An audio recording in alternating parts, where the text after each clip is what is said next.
Assalamualaikum warahmatullahi wabarakatuh. Hai teman-teman semuanya, selamat datang kembali di YouTube channel aku, Chelky Isnaira. La ilaha illallah Muhammadun Rasulullah alaihi salatullah wa alihi wal ahibba. Di video kali ini teman-teman, sesuai judulnya yang udah teman-teman baca di bawah ini, hari ini aku pengen sharing atau ngebahas tentang masalah ghibah dan fitnah. Kenapa sih masalah ghibah gitu? Mungkin buat sebagian dari kita yang belum paham teman-teman, ghibah itu dianggap hal yang biasa aja gitu. Apalagi kalau kita perhatiin di zaman sekarang, perbuatan ghibah atau bisa dibilang gosip atau lebih tepatnya lagi membicarakan keburukan orang lain itu udah kayak kebiasaan yang benar-benar melekat banget di kehidupan kita sehari-hari sekarang. Contohnya aja nih, kita bisa lihat mau itu di televisi, di handphone kita, di sosial media kita, bahkan di lingkungan pergaulan, di lingkungan sekitar kita, seakan-akan kita kayak nggak bisa jauh dari yang namanya ngomongin orang lain.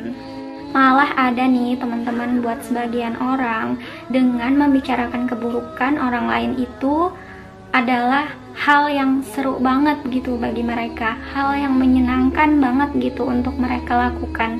Nauzubillahiminzalik. Semoga kita semua bukan termasuk dari orang-orang yang seperti itu ya teman-teman. Padahal kalau kita mau belajar ya teman-teman, atau kalau kita tahu perbuatan ghibah itu dosanya sangat amat besar teman-teman. Karena ghibah itu termasuk dari salah satu dosa besar. Posisi ghibah dan fitnah itu sama urutannya dengan dengki dan iri. Kalau kita tahu dosa yang paling besar, yang paling utama itu adalah syirik, yang mana kita tahu syirik itu dosanya tidak akan diampuni oleh Allah. Yang kedua adalah durhaka kepada kedua orang tua kita. Maka yang ketiga itu adalah dengki, iri, ghibah, dan fitnah juga semacamnya. Dan teman-teman, gak cuma namanya aja yang bisa dibilang dosa besar, dampaknya pun atau balasannya pun ke diri kita nanti juga akan lebih besar yang akan kita rasakan kelak di akhirat nanti. Salah satu balasan atau hukumannya bagi orang-orang yang suka menggibahi orang lain itu adalah satu, pahala orang yang suka menggibahi orang lain itu akan berpindah secara langsung kepada orang yang dia gibahi tersebut. Nanti hadisnya aku sebutin, kita pikirin dulu deh. Kebayang gak sih teman-teman?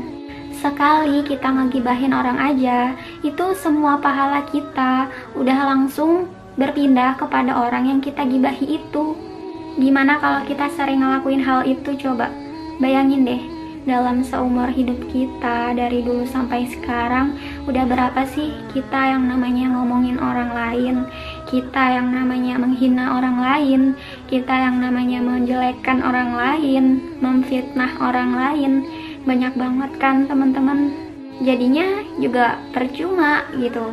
Misalnya ibadah kita rajin, amal kita banyak, tapi hobi kita dikit-dikit ngomongin orang lain. Lihat sedikit kekurangan orang lain aja udah langsung diomongin dari belakang, diketawain, direndahin, dijelek-jelekin sama orang lain.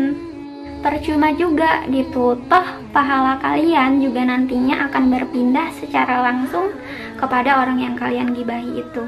Dan buruknya lagi teman-teman, kalau misalnya kita udah sering melakukan ghibah kepada orang lain, lalu kemudian pahala kita habis karena hal itu, kemudian setelahnya kita masih terus suka ngomongin orang lain, suka menggibahi orang lain, maka apa yang terjadi? Kalian tahu?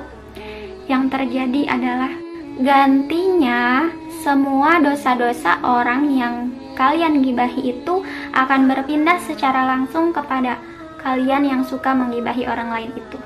Wah, kebayang gak sih gimana beratnya teman-teman? Subhanallah, nauzubillahiminzalik.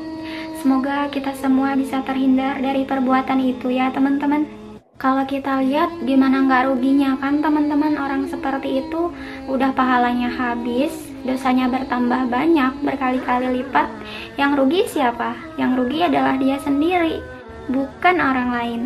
Dan ini semua benar ada dalam hadis Nabi teman-teman, yang mana bunyi hadisnya seperti ini. Atadaru namanil muflis, qalul muflisu fina man la dirham lahu wala mata afaqalah innal muflis min ummati man ya'ti yaumal qiyamah bi sholatin wa siyamin wa zakatin wa ya'ti qad syatama hadza wa qadzafa hadza wa akala mala hadza wa safaka dama hadza wa daraba hadza fayu'ta hadza min hasanatihi wa hadza min hasanatihi fa in faniyat hasanatuhu qabla ayyuqda ma alaihi akhidha min khotoyahum faturihat alaihi thumma turiha finnar. Yang mana artinya teman-teman, jadi Rasulullah itu kan bertanya kepada para sahabat, apakah kalian tahu siapa muflis itu? Dan para sahabat pun menjawab, muflis itu adalah yang tidak mempunyai dirham maupun harta benda ya Rasulullah. Karena memang dalam bahasa Arab, muflis itu sama artinya dengan orang yang tidak mempunyai uang atau orang miskin ya teman-teman. Tetapi Nabi Shallallahu Alaihi Wasallam berkata kepada para sahabat, muflis dari umatku itu ialah orang yang datang pada hari kiamat membawa banyak pahala sholat, banyak pahala puasa, dan pahala zakat. Namun ketika di dunia dia telah mencaci dan salah menuduh orang lain atau memfitnah, memakan harta orang lain, menumpahkan darah dan memukul orang lain tanpa hak, maka orang-orang itu, maksudnya orang-orang yang dizaliminya itu ya teman-teman, itu akan diberi pahala dari kebaikan-kebaikannya. Jika telah habis kebaikan-kebaikannya, maka dosa-dosa mereka lah yang akan ditimpakan kepadanya. Kemudian dia dilemparkan ke dalam neraka. Hadis riwayat Muslim. Jadi teman-teman, alangkah lebih baiknya ketika kita udah tahu itu semua, yuk kita sama-sama memperbaiki diri dari melakukan perbuatan ghibah dan fitnah juga semacamnya.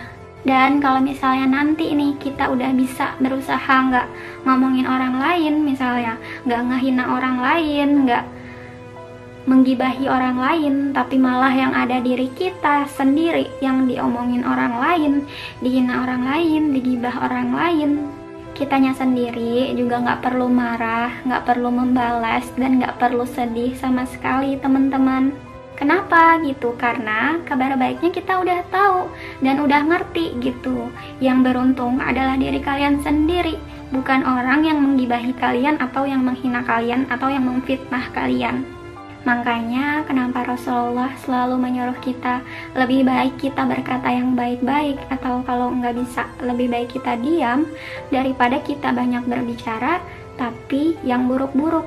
Sebagaimana hadisnya, man kana yu'minu billahi wal yaumil akhir falyaqul khairan aw liyasmut. Siapa saja yang beriman kepada Allah dan hari akhir, hendaklah ia berkata yang baik-baik atau diam. Hadis riwayat Bukhari dan Muslim.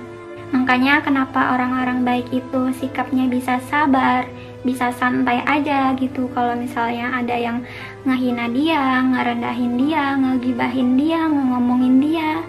Karena mereka sendiri udah tahu dan udah ngerti, dan mereka selalu percaya dengan janji Allah. Jadi kita nggak perlu sedih dan marah sama sekali teman-teman.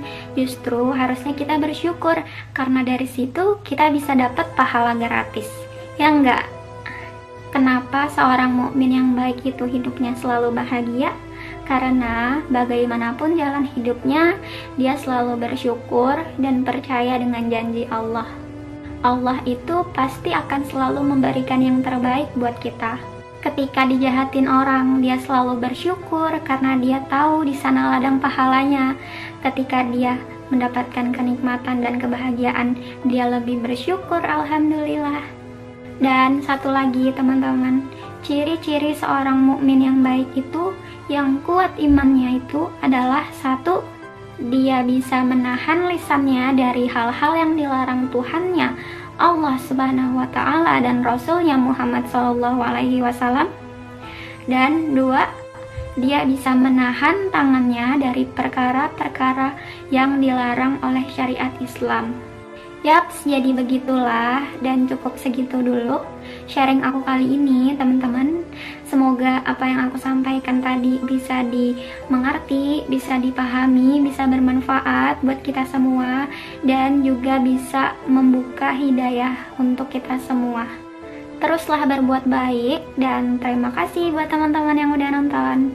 Assalamualaikum warahmatullahi wabarakatuh.